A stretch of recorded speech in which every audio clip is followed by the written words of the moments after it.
E ഡിൻ്റെ കാര്യം കൊണ്ടുണ്ടാ കൂലിക്ക് പണിയെടുക്കുന്നല്ലേ? അതിനെന്താ വലിയ വിശ്വാസം? നിങ്ങൾക്കുണ്ടാ വലിയ വിശ്വാസമാണ്? രാജ്യത്തെ വിശ്വാസത തകർന്നു പോയി എന്ന് സുപ്രീം കോടതി പറഞ്ഞ ഏറ്റവും പ്രധാനപ്പെട്ട ഏജൻസിയാണ് ഈ പറയുന്ന ഇ ഡി.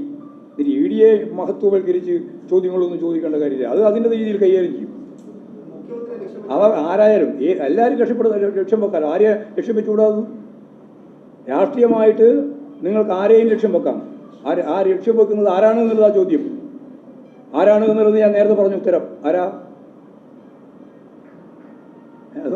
ഓർമ്മയില്ലേ? ആരാ? കൂലിക്ക് പണിയെടുക്കുകയാണ്. അതാണ്, കൂലിപ്പണിയാണ്. BJPക്ക് വേണ്ടിയാണ്. ഇവിടെ ഒരു കാര്യമുണ്ട്. എന്തുകൊണ്ടാണ് ഇവിടെ കേരളത്തിലെ ഗവൺമെൻറ്റിനും നേതാക്കന്മാർക്കും എതിരായിട്ട് വരാത്തതെന്ന് ചോദിച്ചാൽ, ഇവിടുത്തെ പ്രധാനപ്പെട്ട പ്രതിപക്ഷ നേതാവുണ്ടല്ലോ വി ഡി സതീശനും സമാധാനിപ്പിക്കാൻ വേണ്ടിയാണ്. അതിലൊന്നും കീഴടങ്ങുന്ന പാർട്ടിയും പ്രസ്ഥാനവും ജനങ്ങളുമല്ല കേരളത്തിലുള്ളതെന്ന് മനസ്സിലാക്കണം. സമാധാനിപ്പിക്കാൻ കൂടിയാണെന്ന് അത് മാത്രമായിട്ടല്ല ഞാൻ പറഞ്ഞത്. സതീശൻ ചോദിച്ചല്ലോ എന്തുകൊണ്ടാണ് ഇവിടെ പിടിക്കാത്തതെന്ന്. അപ്പോൾ ഇവിടെ പിടിക്കാൻ പറ്റുമോ നോക്കിയിട്ട് വരിക. അപ്പോൾ അതാരെ സമാധാനിപ്പിക്കാനാ? വരട്ടെ, അതും വരട്ടെ. കേസ് അല്ലേ വരാൻ പോകുന്നത്. അന്വേഷിക്കട്ടെ.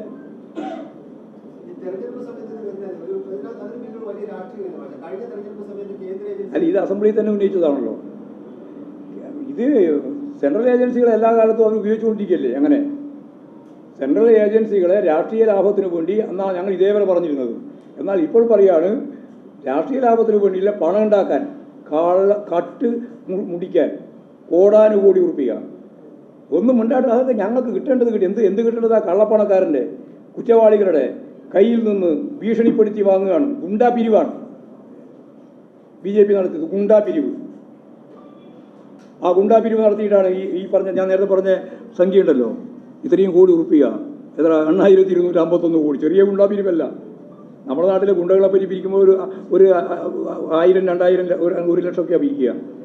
ഇത് 8251 കോടി ഉറപ്പിക ഗുണ്ടാ പിരിവ് പോലെ ഇലക്ട്രൽ ബോണ്ടിൻ്റെ ഭാഗമായിട്ട് കേസ് എടുക്കുമെന്ന് പറഞ്ഞ്, അല്ലെങ്കിൽ കേസ് എടുപ്പിച്ച്, എന്നിട്ട് അതിൻ്റെ പെനാൽറ്റി ആയിട്ട് ആയിരക്കണക്കിന് കോടി ഉറപ്പിക സനിയോ മാട്ടൻ ഉൾപ്പെടെയുള്ളവരുടെ കയ്യിൽ നിന്ന് വാങ്ങുക.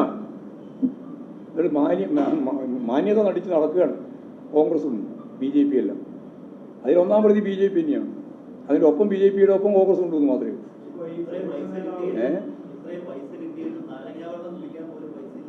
എന്താ ചെയ്തിട്ടുണ്ടാകുക? ഈ പണത്രയും എന്താ ഇവർ ചെയ്തിട്ടുണ്ടാകുക? എല്ലാം ഫ്രീസ് ചെയ്തില്ലല്ലോ. വളരെ ചെറിയ പൈസ ഇല്ലല്ലേ ഫ്രീസ് ചെയ്തിട്ടുള്ളൂ. ബാക്കി പൈസ എവിടെ പോയി? ബാക്കി പൈസ എവിടെ കൊണ്ടുപോയതാ? ഞാനൊന്നും പറയുന്നില്ല, അതെല്ലാവർക്കും അറിയാം എന്താ ചെയ്തിട്ടുണ്ടാകുക.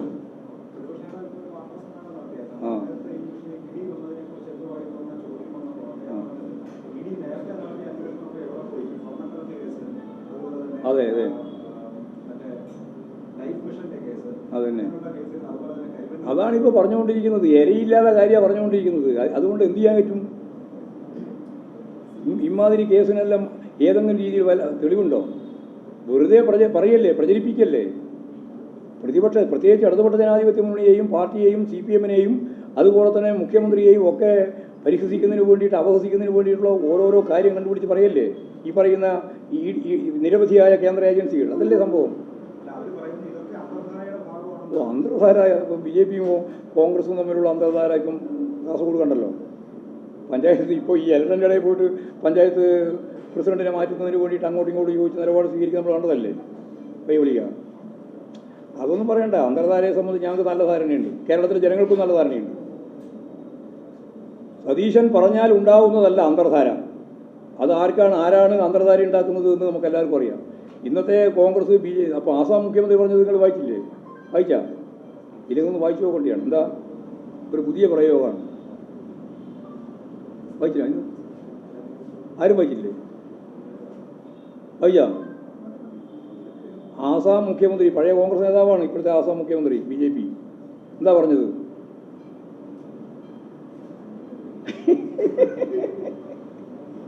അതായത് കോൺഗ്രസ് BJPയുടെ സ്ഥിരം നിക്ഷേപമാണ് എന്നാണ്. കേഡർമാരെ എപ്പോഴാണോ ഞങ്ങൾക്ക് ആവശ്യമായിട്ട് വരുന്നത് അപ്പോൾ ഞങ്ങളതിൽ നിന്ന് എടുക്കും. ആസാം മുഖ്യമന്ത്രി പഴയ കോൺഗ്രസ് നേതാവാണ്. ആ കോൺഗ്രസ് നേതാവാണ് ബി ജെ പിയുടെ ഇപ്പോഴത്തെ അവിടുത്തെ മുഖ്യമന്ത്രി. ആ മുഖ്യമന്ത്രിയാണ് പറയുന്നത് കോൺഗ്രസ് ബി ജെ പിയുടെ സ്ഥിരം നിക്ഷേപമാണ്.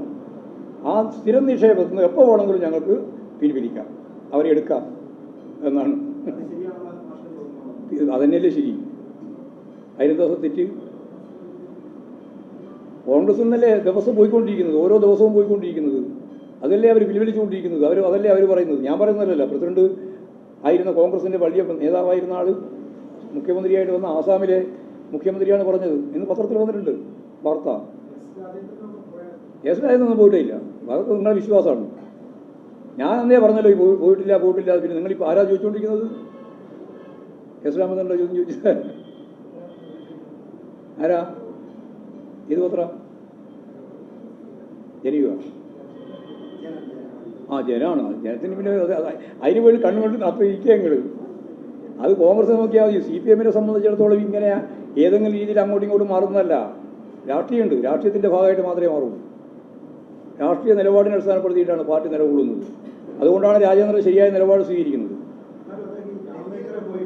അതൊക്കെ അദ്ദേഹം തന്നെ പറഞ്ഞിട്ടുണ്ടല്ലോ അതിൻ്റെ വിശദീകരണം. എന്തുകൊണ്ടാണ് ഞാൻ പോകേണ്ടി വന്നതെന്ന്. അത് നിങ്ങൾക്ക് എന്താ ബോധ്യപ്പെടാത്തത്? അദ്ദേഹം എനിക്ക് ബോധ്യമായിട്ടുണ്ട്. ഞാൻ അദ്ദേഹത്തോട് സംസാരിക്കുകയും ചെയ്തിട്ടുണ്ട്. എനിക്ക് ബോധ്യമായിട്ടുണ്ട്.